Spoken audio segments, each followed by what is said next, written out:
I was riding the bus home to my unemployed husband after a shift at my third job. Deciding to check if the new cameras were working, I saw my husband with his mother-in-law. Before we continue, please tell me what country you're from and how old you are. Enjoy listening. The bus jerked into motion and crawled along a gray row of houses. Outside the window, bus stops, stalls, and the occasional sign stretched. The interior smelled of wet umbrellas and recent snow. Olga stood by the door, holding her bag with her work shoes, thinking about how to put on the kettle at home, make some hot potatoes with dill, and sit quietly by the window to thaw out a little. It was her third shift of the day. She worked accounting at the store during the day, cleaning at the school in the evening, and worked part-time at the warehouse for a couple of hours at night to cover a shortfall in her utility bills. She barely had enough energy. She kept it simple. Igor was waiting for her at home. Once upon a time, he knew how to laugh, be honest, fix an iron, cut a new loaf of bread so neatly, as if with a ruler. Then it all disappeared. The factory closed. Companies promised to open a position any minute, but he was still at home, temporarily unemployed. I'll get a job soon. The temporary situation stretched on for years, like an endless long winter. They lived on Olga's money. Their mother-in-law, Valentina Petrovna, had been living with them for 3 years. She seemed kind, but she had a sharp tongue. She loved to talk. A woman should serve her family, otherwise what kind of wife is she? Olga remained silent in response. There was no point in arguing. The bus bounced on a pothole, and the phone in her pocket vibrated. A notification had arrived. Motion had been detected in the kitchen. Olga had recently installed cameras at home, cheap and simple. At first, she wanted it for security. Drawers in the entryway had been opened a couple of times, and her mother-in-law left the door unlocked. Then another thought nudged her. Sometimes she wanted to see if everything was calm, not because she distrusted her, but because the anxiety lingered inside her, like a quiet dog under the table, not barking, but still there. She took off her glove, opened the notification, and clicked View. The screen showed a familiar kitchen, a table, a chrome bucket, a clean saucepan behind the sink, washed that morning and turned upside down to dry. Igor sat sideways to the camera, wearing an old t-shirt, eating from a deep dish, not looking, quickly, as if pushing away his thoughts. Valentina Petrovna stood next to her. Her face was tired, but her eyes sparkled, telling her something. The camera's voice wasn't perfectly captured. Sometimes the words lapsed into a hiss. But fragments of sentences came together. "How long can we wait?" her mother-in-law asked, adjusting her headscarf. "She keeps working and working. And the house?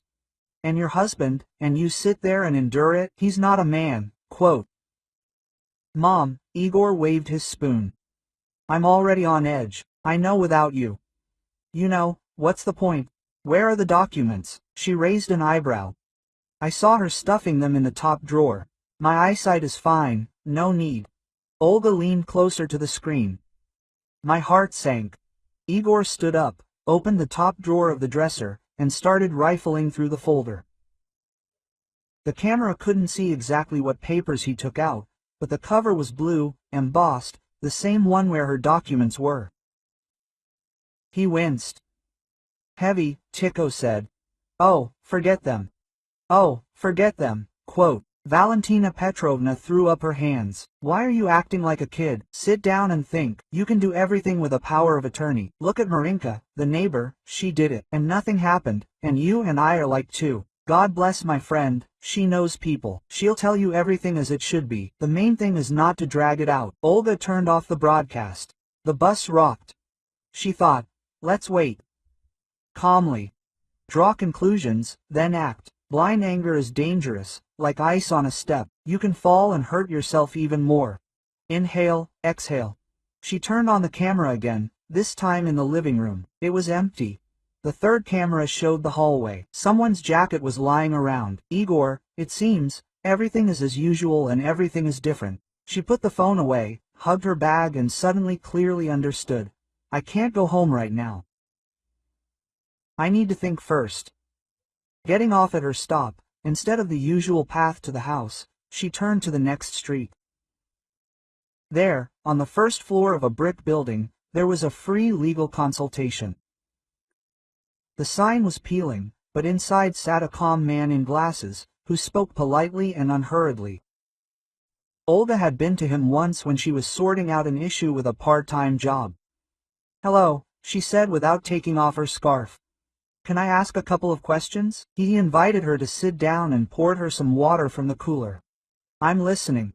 She told her story without embellishment. Her husband is unemployed. I set up a camera and saw her sorting through her documents, and her mother-in-law advising her to get a power of attorney from people she knows. They didn't explain the reason, but the meaning is clear.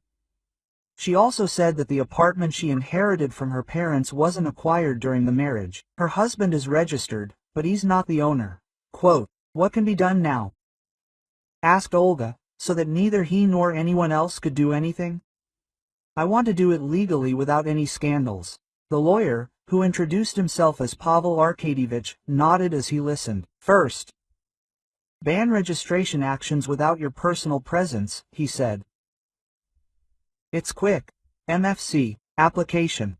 Second, check if there have already been any attempts to issue a power of attorney in your name. If there are any doubts, notify the notary chamber that any powers of attorney allegedly issued by you should be additionally verified through personal communication. Third, make copies of your documents, put the originals in a safe place, not necessarily at home. And fourth, record what you saw on camera. Keep the recordings just in case. This is not direct evidence, but it is a reason for conversation, if anything." "And that's all?" asked Olga. "This is enough to secure the property. And you decide the rest yourself." "I'm not asking about the heart," he smiled. "I'm on paperwork." "On paperwork, okay." Olga thanked him and went to the MFC. Window. Ticket.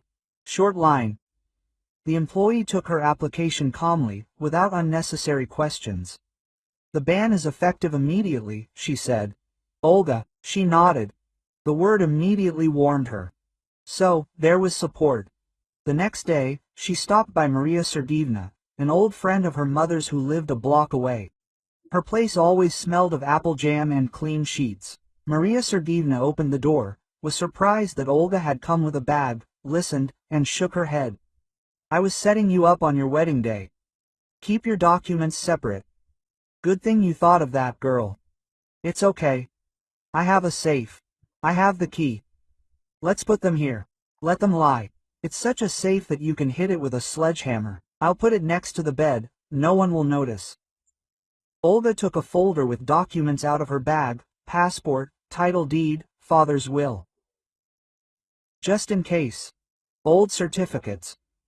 Her heart seemed to be pounding in her fingertips.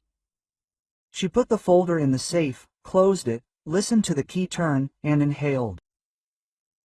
"Thank you," she said quietly. "Not me, thank you," Maria Sergeevna smiled. "To yourself, for coming and thinking with your head. Now go home. Don't be afraid, no need to shout and throw, you need to watch and do. If anything, come. I'm nearby." The house was quiet. Igor was lying on the sofa, the TV was whispering about the weather, and his mother-in-law was clinking cups in the kitchen. Olga came in, hung up her coat, and felt her mother-in-law's gaze slide over her face. Quote, "Late again," Valentina Petrovna said without raising her voice. "Home is not a train station, the soup is cold." "I'll warm it up," Olga answered. "How are you?" "Fine." Her mother-in-law smiled out of the corner of her mouth. "My son promised me he'd tidy up the house like a true master." Finally, Olga took out the frying pan, turned on the stove, and put the kettle on. The familiar movements were calming, like the childhood phrase, "Everything is fine." Not fine, but you can put an ellipsis. "Igor, should we talk?" she asked, setting 3 cups on the table. "What should we talk about?" Igor waved it off. Quote, "You're always right anyway. I'm a slacker, Mom's a witch, and you're a saint. Let's not." "We won't," Olga agreed. "I'm tired. I have to get up early tomorrow. Don't wait for me tonight." They ate dinner in silence. Olga ate little, drinking more tea. Then she washed the dishes, wiped the table, and went into her room. She closed the door. She sat on the edge of the bed, Silence. Her fingers trembled not from fear, but from what she had to do. Doing the right thing is always scarier than screaming. The night passed without incident. In the morning, Olga left a note on the table. Quote, "I'll be late." The days dragged on. Olga worked. Igor either went out on errands or lay at home, looking busy. His mother-in-law stopped making harsh remarks, but her silence was as heavy as a cast-iron lid. A few days later, Igor returned worried. He held his phone on the threshold and spoke quickly. Quote, "Olya, they called me from some agency, like the MFC or something. They said nothing could be done around the apartment without your presence." "What's that? Why did you do that?" "To keep everything according to the rules," Olga replied. "If there are any questions, we'll solve them together." Together. He repeated, as if tasting the word. "Don't you believe me?" "I believe in the law," she said. He wanted to say something else, but remained silent. His shoulders slumped. He's not making a fuss, so he's thinking. That evening, their neighbor, Nina, called, the same one who liked to watch the world through the peephole. Quote, "Olya," she whispered, as if sharing a secret. "Valentina Petrovna's friend came to see her today, the one with the colorful scarf. They left together. I don't judge anyone, but keep an eye on you. What are people like these days?" Olga thanked her. She didn't want to turn her life into a web of suspicion, but her eyes weren't open to be closed. At work, during her break, Olga went to see Pavel Arkadyevich again.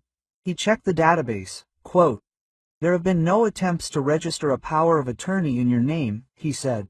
"But you did the right thing by notifying the notary chamber. If anything happens, they'll call you. Stick to the old line."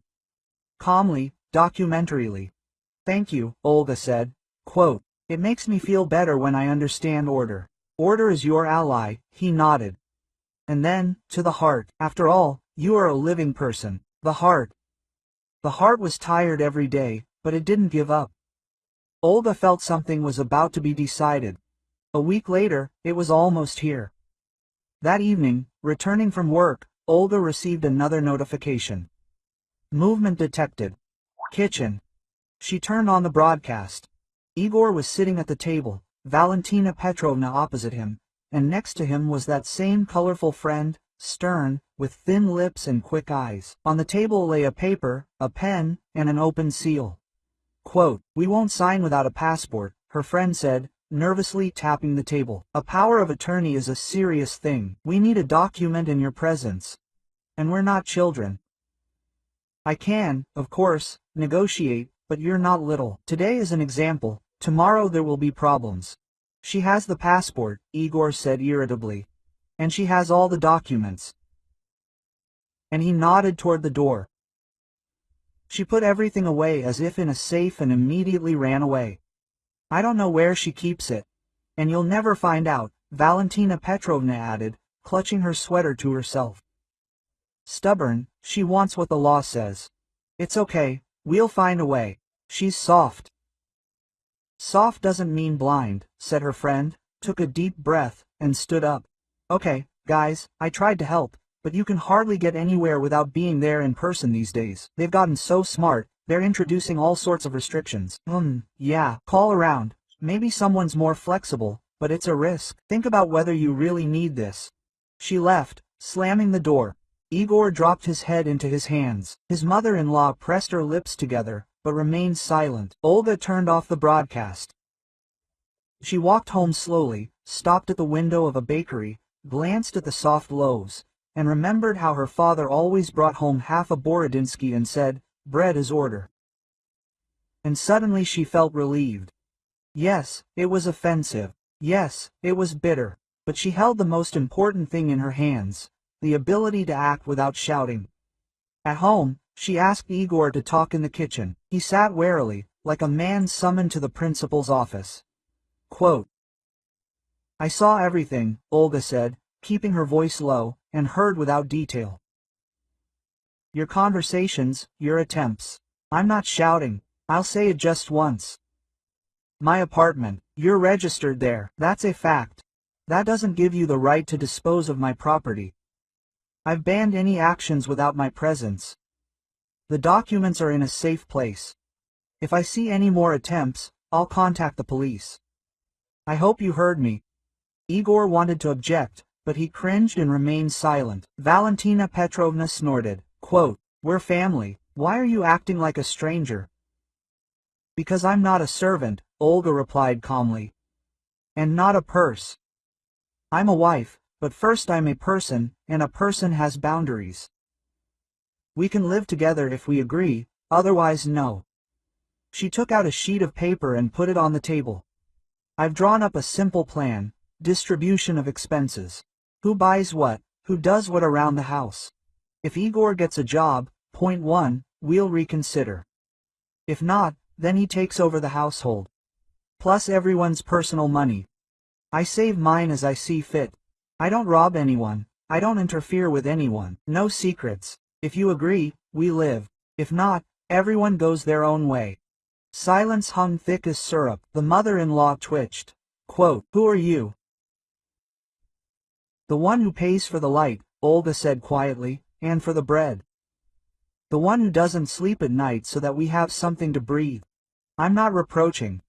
I call things by their proper names." Igor looked up. For the first time in a long time, his gaze was not bold or elusive, but simply human. Quote, "Olya," he said, "I understand, it's my fault for dumping everything on you. Both for not looking for something for a long time, and for wanting an easy way out, the powers of attorney, those pieces of paper." He winced. "I'm ashamed. I'm not making excuses. I'll give it a real try. I'm not promising to show up with a contract tomorrow, but I'll try." Valentina Petrovna wanted to add something, but, glancing at her son, she remained silent, sighed, and kicked the rug with her slipper. "Conditions to conditions," she muttered. "Okay, we'll live by the paper, we'll see how it goes." Olga nodded. She wasn't expecting miracles. What mattered to her was the unpleasant conversation, but what would happen next? A piece of paper is the beginning, not the end. The next few days were like a test. Igor really did start looking for work. At first, it was useless, then a friend had a position available. A driver in a warehouse, not prestigious. It was quiet, and the pay wasn't great, but it was money. He came home tired, silent, sometimes irritated, but without the old emptiness in his eyes. At night, he didn't groan, collapsing on the sofa, but simply slept. Valentina Petrovna stopped rummaging through drawers, occasionally sighing. Women used to be quiet, but when Olga, coming home in the evening, saw a clean kitchen and neatly folded towels, she smiled. Actions spoke louder than words. One evening, Igor brought pizza, the paycheck had arrived, and he decided to surprise her. The three of them sat down. The conversation simply flowed. Who was doing what? Who was where? Valentina Petrovna suddenly told a story from her youth. How she and her husband wanted to buy their first wardrobe, but there wasn't enough money, and they saved change in the bank for 3 months. "We argued back then too," she said. Quote, "But we lived because we did it together. And you?" She waved her hand. "Everything is on its own track. It should have been done sooner." "Oh well." Olga listened and thought, life is like dough. If you constantly pull in one direction, it will tear. If you knead it patiently, it will rise. She wasn't against life, she was against injustice. And that made the difference. In the spring, Olga took a day off from her part-time job and went to the park. She sat on a bench and listened to the boys kicking a ball around, the grandfathers arguing about the weather, the young mothers discussing strollers. She took out her phone and opened the camera app. The house was empty. On the kitchen table, a bowl of apples and a neat napkin. On the dresser, her notebook with lists, closed in place. She smiled not because everything was fine, but because it was not bad. Sometimes, not bad is all you need.